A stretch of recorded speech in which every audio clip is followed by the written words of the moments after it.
स्वागत है आप सभी का नई कहानी में। आज की कहानी एक ऐसे बेटे की है जिसने अपने भगवान जैसे माता पिता को धोखा दिया। किसी शहर में पंकज और प्रीति नाम के दो पति पत्नी रहते थे। पंकज एक ऑफिस में काम करता था। गांव में उसके दो बूढ़े माँ बाप थे। उसकी पत्नी बहुत ही लोभी, लालची और दुष्ट प्रवृत्ति की महिला थी। वो हर समय घर में किसी न किसी बात को लेकर कलह करती रहती थी। एक दिन पंकज अपने ऑफिस में जाने की तैयारी कर रहा था। इतने में उसकी पत्नी प्रीति ने घर में कलह मचाना शुरू कर दिया। कभी बर्तनों को पटकती, कभी कपड़ों को फेंकती। पंकज ने पूछा, भाग्यवान क्या बात हुई? किस बात का गुस्सा है और किस बात का गुस्सा इन बर्तनों पर निकाल रही हो? जो कहना है साफ साफ क्यों नहीं कहती? तब पत्नी कहती है, अजी मैं कितने दिनों से आपसे कह रही हूं कि तुम अपने माँ बाप को खेत और घर बेचने के लिए राजी कर लो, पर तुम्हारी तो अकल पर पत्थर ही पड़ गए हैं। मेरी बातें एक कान से सुनते हैं और दूसरे कान से निकाल देते हो। तुम्हारी नौकरी की कमाई से घर का बच्चों की पढ़ाई लिखाई का खर्चा ठीक से नहीं चल पाता। वैसे भी उस पुराने घर और खेत का हम क्या करेंगे जब हम खुश ही नहीं रहेंगे? वे दोनों तो गांव में आराम से रह रहे हैं और हम दोनों यहाँ अंगुलियां गिन गिन कर अपना खर्च चलाते हैं। पत्नी की बात सुनकर पति बोला, हे प्रिय, तुम कहना क्या चाहती हो कि मैं गांव की जमीन और घर बेचकर अपना खर्चा चला लूं और उन्हें पैदल कर दूं? तुम नहीं जानती गांव में मेरा पुश्तैनी घर है। क्या इतनी आसानी से वह उसे बेचने के लिए राजी हो जाएंगे? मुझे तो नहीं लगता। मैंने तो तुमसे पहले ही कहा था कि थोड़ा हाथ रोक कर खर्च किया करो। व्यर्थ की चीजों में खर्च का बोझ ना बढ़ाओ। क्या जरूरत थी इतना महंगा मकान किराए पर लेने की? ऊपर से हर हफ्ते साड़ियों का बंडल और मेकअप का सामान लाती रहती हो। थोड़ा बचत करना सीखो। जितनी मेरी सैलरी है उतने में ही खर्च चलाने का प्रयास करो। पंकज की बात सुनकर पत्नी और भी ज्यादा भड़क जाती है। कहने लगी, हाँ, मैं तो हाथ रोक कर ही खर्च चलाऊं। जब मुझसे शादी करने गए थे तब मैं ही सोचा था कि पत्नी के कितने खर्च होते हैं और मैं किस खानदान की लड़की से शादी करने जा रहा हूं। मैंने तो अपने माँ बाप से यहाँ कभी हाथ रोक कर खर्च नहीं किया। यहाँ कैसे मैं गिनी चुनी चीजों से अपनी जरूरतें पूरी कर लूं। इसी प्रकार के झगड़े उन दोनों के बीच रोजाना होते रहते थे। रोज रोज की कलह से पति परेशान होने लगा। अब उसे भी पत्नी की बातें ठीक लगने लगी थीं। सोचने लगा, अगर घर में शांति बनाए रखनी है तो माँ बाप से बात करनी ही पड़ेगी। पत्नी की रोज रोज की धमकियां, कभी तलाक देने की, कभी मायके जाने की, कभी छोड़ने की, कभी केस करने की। ये सब सुनकर पंकज बहुत उदास हो जाता। उसने माँ बाप से बात करने का निश्चय कर लिया। एक दिन वह अपनी पत्नी और बच्चों को लेकर गांव गया और अपने माँ बाप से मिला। बूढ़े माँ बाप अपने बेटा और बहू पोतों से मिलकर बहुत खुश हुए। ऊपर से दोनों पति पत्नी ने बूढ़े माँ बाप की खूब सेवा की। प्रीति ने अपनी सास को घर का कोई काम नहीं करने दिया। सारा काम स्वयं ही करके रखती थी। बहू का यह आचरण देखकर माँ की खुशी का ठिकाना नहीं था, पर उन्हें कहाँ मालूम था कि यह सेवा उनकी जमीन और जगह बिकवाने के लिए की जा रही है। वे दोनों खुशी से फूले नहीं समा रहे थे। आपस में बातचीत करते हुए कहने लगे, देखो जी, हमने तो यह सोचा था कि बेटा शहर में जाकर बदल जाएगा, हमारे दिए हुए संस्कारों को भूल जाएगा, पर हमारे बच्चों ने तो हमारे दिए हुए संस्कारों को अभी तक याद रखा है। पंकज अपने पिता के साथ हर काम में हाथ बटाता, सारा काम अकेले ही करता रहता था। यह देखकर पिता को अपने बेटे पर बड़ा गर्व होता था। और यह सच बात है, माँ बाप के लिए सबसे बड़ी खुशी की बात तभी होती है जब उनकी संतान उनकी उम्मीदों के अनुसार ही काम करे। उनके कहने से पहले उनके काम में हाथ बटाएं, उनकी सेवा करें। प्रीति भी अपनी सास को पूरे दिन माँ जी ही कहकर उनकी सेवा करती रहती। उनका दिल जीतने का प्रयास करती। धीरे धीरे करके उसमें अपनी सास से पैसों की और गहनों की सारी जानकारी ले ली। उधर दोनों माँ बाप अपने बच्चों को लेकर तरह तरह के सपने मन में सोच रहे थे कि जैसा हमने सोचा था हमारे बच्चे तो उससे भी कहीं आगे निकल गए। माँ बहू की प्रशंसा करते नहीं थकती थी। बाबूजी अपने बेटे पर बड़े गौरवान्वित होते। ऊपर से उनके पड़ोसियों ने प्रशंसा करके उनकी छाती को और चौड़ा कर दिया। पड़ोसी उनके बहू बेटों का आचरण देखकर उन्हें बहुत सराहते कि देखो तुम्हारा बेटा बड़ा ही संस्कारी है, शहर में जाकर भी अपने संस्कारों को नहीं भूला है। बड़े भाग्यशाली होते हैं ऐसे माँ बाप जिन्हें पंकज और प्रीति जैसी बहू और बेटा मिलते हैं। यह सुनकर माँ बाप गर्व से भर जाते। बहू बेटों का ऐसा व्यवहार देखकर बूढ़े माता पिता ने भी बेटा और बहू के साथ शहर में रहने की ठान ली। उन्होंने अपने बेटे से पूछा, बेटे, शहर में जिस मकान में तुम रहते हो वो कितना बड़ा है? उसमें कितने कमरे हैं? पिता की बात सुनकर बेटा उदास होता हुआ बोला, पिताजी, शहर में तो हमने 2 कमरों का मकान ले रखा है।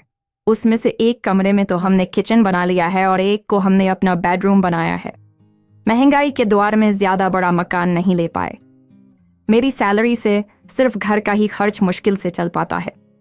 2 कमरों का किराया, बच्चों की पढ़ाई लिखाई और घर के अन्य खर्च में ही सारी सैलरी के पैसे खर्च हो जाते हैं। उन कमरों में बच्चे भी ठीक से नहीं पढ़ पाते हैं। बेटी की बात सुनकर पिता ने कहा, बेटा, तब तो तुम्हें बड़ी दिक्कत होती होगी। वैसे मैंने एक बात सोची है कि क्यों ना हम अपना ये घर बेचकर और उन पैसों से शहर में एक अपना घर खरीद लें तो कैसा रहेगा। बेटा भी यही चाहता था, परंतु यह तो बड़ा अच्छा हुआ कि उसके पिता ने उससे पहले ही उसके मन की बात कह दी। यह सुनकर पंकज और प्रीति बड़े खुश होते हैं। माता पिता ने अपना पुश्तैनी घर बेचकर शहर में एक घर खरीद लिया। वे दोनों माता पिता अपने बेटा और बहू के साथ शहर में जाकर रहने लगे। बेटा और बहू उनकी अच्छे से देखभाल करते थे। वे दोनों अपने बच्चों के साथ रहकर बड़े खुश थे। एक दिन बेटे ने पिता से कहा, पिताजी, हम लोग अब शहर में आकर अपने घर में रहने लगे हैं। गांव में जो खेत है उनकी कोई देखभाल करने वाला नहीं है। क्यों ना हम अपने खेतों को बेचकर कुछ पैसे सेविंग करके रख लें और कुछ पैसों से कोई छोटा मोटा धंधा शुरू कर ले। बेटे के मुख से जब खेत बेचने की बात सुनी तो पहले तो पिता ने उसे समझाया कि देखो बेटे, वे खेत हमारे पुश्तैनी खेत है, उन्हें न बेचो तो ज्यादा अच्छा है। किसी संपत्ति को बिगाड़ कर उसे फिर से बना पाना बड़ा मुश्किल होता है। पिता ने बहुत समझाया पर बेटा नहीं माना। तब पिता ने सोचा, चलो कोई बात नहीं, आखिर माँ बाप धन संपत्ति किसके लिए कमाते हैं? बच्चों के लिए ही। यदि बेटा खेत बेचने की जिद कर रहा है तो उसमें कुछ सोचा ही होगा। आज उस बूढ़े पिता ने बेटे के कहने पर अपना खेत भी बेच दिया।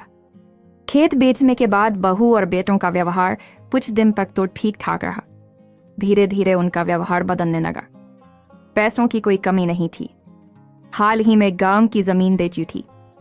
पत्नी उन पैसों को अपने शौक के सामान के काम में उड़ाने लगी। पति के साथ जाती, कभी गहने खरीदती, कभी कपड़े खरीदती। महंगे महंगे कपड़े और ज्वेलरी को पहनकर दोस्तों की पार्टी में जाती। दिन पर दिन उसके शौक बढ़ते गए। व्यर्थ के पैसे उड़ाती और पूरा दिन घूमने फिरने में निकाल देती। घर का सारा काम उसने अपनी सास पर डाल दिया। वह बेचारी बूढ़ी माँ जैसे तैसे करके घर का काम करती। कुछ ही दिनों में उनकी दशा एक नौकरानी से बदतर हो गई। एक दिन बूढ़े पिता ने बहू को समझाया कि देखो, तुम्हारी सास पूरे दिन घर का काम करते करते थक जाती है और तुम हो कि पूरे दिन इधर उधर घूमती रहती हो, व्यर्थ का पैसा खर्च करती हो। ऐसे खर्च करोगी तो सारा पैसा अति शीघ्र खत्म हो जाएगा। तुम्हारी सास में इतनी सामर्थ्य नहीं है कि वह घर का सारा काम अकेली कर सके। पूरा जीवन तो उसने काम करते करते निकाल दिया। अब उसकी आराम करने की उम्र है। कुछ तो शर्म करो। ससुर की बात सुनकर बहू ने तपाक से जवाब दिया, अरे क्या कह रहे हो आप लोग? क्या इस घर में बैठकर रोटियां तोड़ने के लिए आए हो? काम तो करना ही पड़ेगा। यदि कुछ नहीं होता है तो जी में आए तो बाहर चले जाओ। मेरे घूमने फिरने से तुम्हें क्या तकलीफ है? मेरी मर्जी, मैं चाहे जहां घूमूं, चाहे जितना खर्च करूं। तुम कौन होते हो कहने वाले? बहू का ऐसा जवाब सुनकर बूढ़ा पिता चुप हो गया और अपने सर को पीटने लगा। इधर बहू का व्यवहार नहीं बदला। बेटा पंकज भी अपने माता पिता से दूर दूर रहने लगा। एक दिन घर का काम करते करते ही माँ की तबीयत बिगड़ जाती है। पिता ने बेटे से कहा कि देखो, तुम्हारी माँ की इतनी सामर्थ्य नहीं है कि वो घर का सारा काम अकेले ही कर सके।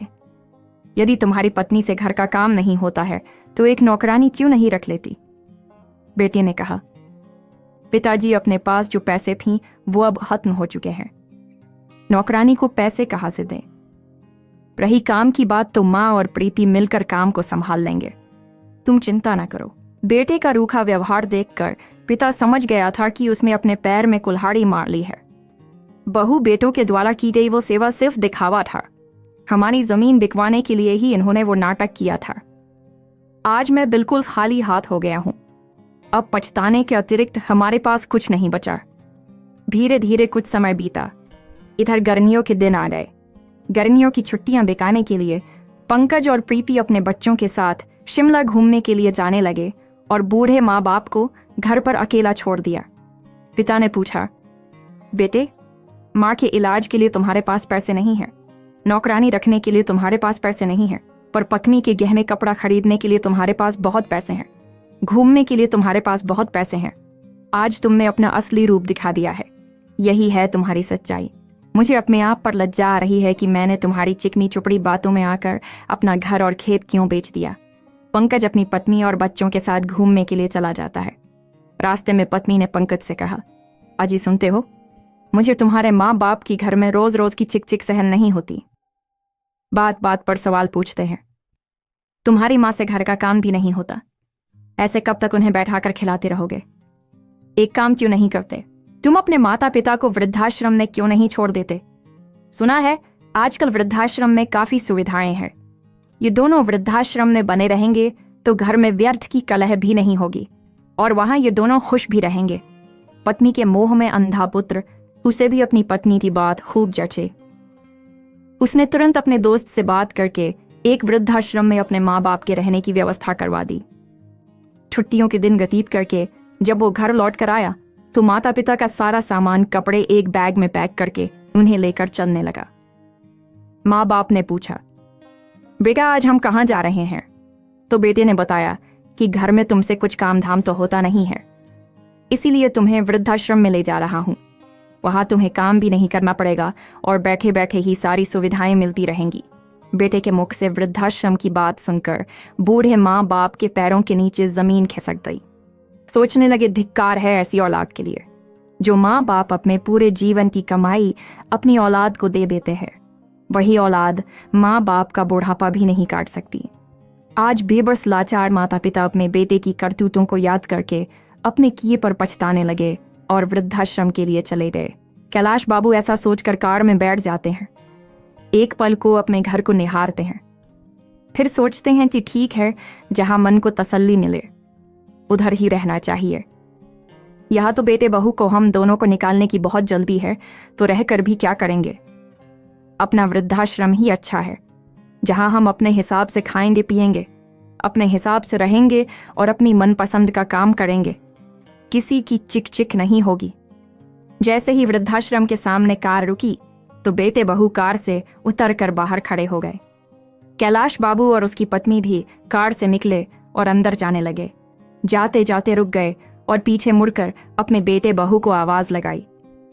वे दोनों अपनी कार में बैठने ही लगे थे, तभी कैलाश बाबू की आवाज सुनकर रुक गए। कैलाश बाबू ने फिर कहा, वापस मत जाओ, मुझे तुम्हें किसी से मिलवाना है।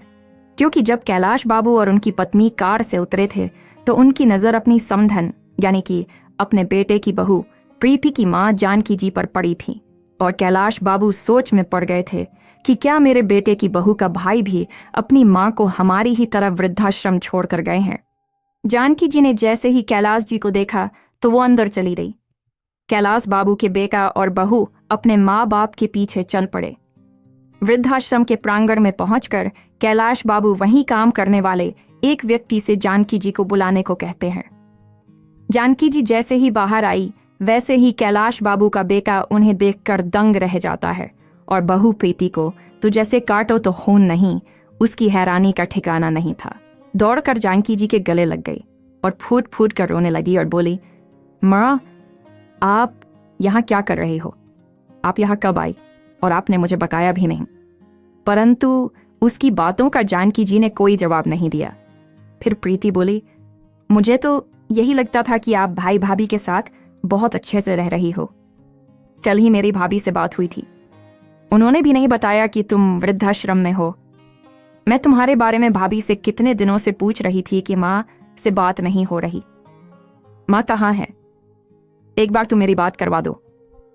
तो भाभी ने कहा कि तुम तीर्थ यात्रा पर गई हो, इसलिए मेरी तुमसे बात नहीं हो पाएगी।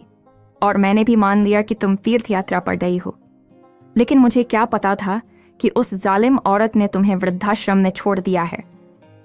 अपनी बेटी की बात सुनकर जानकी जी फूट फूट कर रोने लगी और बोली, बेटा तुम्हारे भाई भाभी झूठ बोल रहे थे। मुझे 1 महीना पहले ही वो वृद्धाश्रम में छोड़कर चले गए थे, लेकिन माँ आप मुझे फोन करके बता भी सकती थी। मैं तुरंत यहाँ पहुंच जाती। उन लोगों की हिम्मत कैसे हुई मेरी माँ के साथ ये सब करने की। इतना कहते हुए प्रीति अपनी माँ से लिपट गई। मैं तुम्हें फोन करके कैसे बता सकती थी? जिस दिन मैं वृद्धाश्रम में आई मुझे तुम्हारे भाई ने इतना टाइम ही नहीं दिया कि मैं तुमसे कोई बात कर सकूं। परंतु अच्छा हुआ जो उस दिन तुमसे कोई बात नहीं की, क्योंकि आज तुम भी अपने सास ससुर को यहीं छोड़कर जा रही हो। इसका मतलब तो ये हुआ कि तुम में और तुम्हारी भाभी में कोई फर्क ही नहीं है। फिर मैं तुम्हें फोन करके तुम्हारे भाई भाभी की करतूत के बारे में क्या बताती? इतना कहते हुए जानकी जी ने उसे अपने से अलग कर दिया। तुम मेरी बेटी कहलाने के लायक ही नहीं हो, इसलिए मुझसे दूर रहो। यदि मेरे बेटे बहू ने मुझे घर से निकाला है तो मेरी बेटी ने भी अपने सास ससुर को घर से निकाला है, तो कुल मिलाकर मेरी दोनों औलादें ही निकम्मी निकली। अब तो मुझे स्वयं को तुम्हारी माँ कहने पर भी शर्म आती है। एक में अपनी माँ को घर से निकाल दिया और एक में अपने सास ससुर को घर से निकाल दिया। अपनी माँ की बातें सुनकर प्रीति का सिर शर्म से झुक गया। माँ, मुझे माफ कर दो, मैं बहुत शर्मिंदा हूं। मुझसे बहुत बड़ी गलती हो गई है। मैंने कभी नहीं सोचा था कि जो मैं अपने सास ससुर के साथ कर रही हूं वो मेरे माँ बाप के साथ भी हो सकता है। जानकी जी बोली, बेटा वैसे तो तुम्हारी गलती माफ करने के लायक नहीं है, फिर भी अगर माफी मांगनी है तो मुझसे नहीं, अपने सास ससुर जी से मांगो। अपनी करतूतों पर शर्मिंदा हुई प्रीति अपने सास ससुर जी की ओर मुड़ी और उनके पैरों में गिर गई। मुझे माफ कर दीजिए माताजी और पिताजी। तभी पंकज ने भी माफी मांगते हुए कहा, अब आप दोनों घर चले और हमें अपनी सेवा करने का मौका दीजिए। तो कैलाश जी, उनकी पत्नी और जानकी जी तीनों ने ही घर जाने से मना कर दिया और कहा कि हमें अब अपने बहू बेटे या बेटी के पास नहीं रहना है, हम वृद्धाश्रम में रहकर ही सुखी हैं। दोनों ने लाख मनाने की कोशिश की, परंतु कैलाश जी, उनकी पत्नी और जानकी जी का एक ही जवाब था, एक बार ठोकर खा चुके हैं। अब इस उम्र में हमारे शरीर में इतनी जान नहीं बची है कि बार बार अपने बच्चों द्वारा दिए गए धोखे झेल सके। इतना कहकर कैलाश जी, उनकी पत्नी और जानकी जी अपने अपने कमरे में चले गए।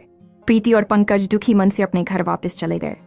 घर पहुंचकर उन्होंने देखा कि माता जी और पिताजी के कमरे में उनके बिस्तर पर एक कागज रखा था जो शायद उनकी जेब में से निकलकर गिर गया था। जब पंकज ने उस कागज को खोलकर देखा तो उसमें उनके पिताजी ने एक कविता लिखी हुई थी। क्या किसी ने देखा है? क्या किसी ने देखा है? मौत से पहले भी मौत आती है। हाँ, मैंने देखा है आज। मौत से पहले भी मौत आती है, जब जिंदगी अपने आखिरी पड़ाव पर आ जाती है। शरीर भी काम नहीं करता, केवल सांस आती जाती है। हाँ, मैंने देखा है, मौत से पहले भी मौत आती है।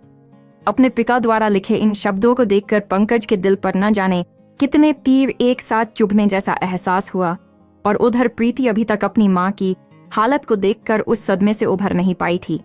परंतु आज उन दोनों के पास पछताने के अलावा और कोई रास्ता नहीं था। किसी ने सही कहा है, संतान का अस्तित्व है माता पिता की वजह से, और माता पिता वृद्धाश्रम में हैं संतान की वजह से। कहते हैं माँ बाप को अपने जीते जी अपनी संतान के लिए ये 3 काम नहीं करने चाहिए। पहला, चाहे औलाद कितनी भी प्यारी हो, माँ बाप को अपनी संपत्ति कभी नहीं बेचनी चाहिए। दूसरा, अपने जीते जी धन दौलत संपत्ति अपनी संतान के नाम नहीं करनी चाहिए। तीसरा, बुढ़ापे में भी संतान पर आश्रित नहीं रहना चाहिए। अपनी जीविका अर्जन के लिए पहले से ही कुछ न कुछ करते रहना चाहिए। जो लोग मोह में सब कुछ अपनी संतान को दे देते हैं, उनको बाद में पछताने के अलावा कुछ नहीं बचता। दोस्तों, ये कहानी आपको कैसी लगी? कमेंट सेक्शन में आप जरूर बताएं। मिलते हैं अगली वीडियो में नई ज्ञान चर्चा के साथ। आप सभी का बहुत बहुत धन्यवाद।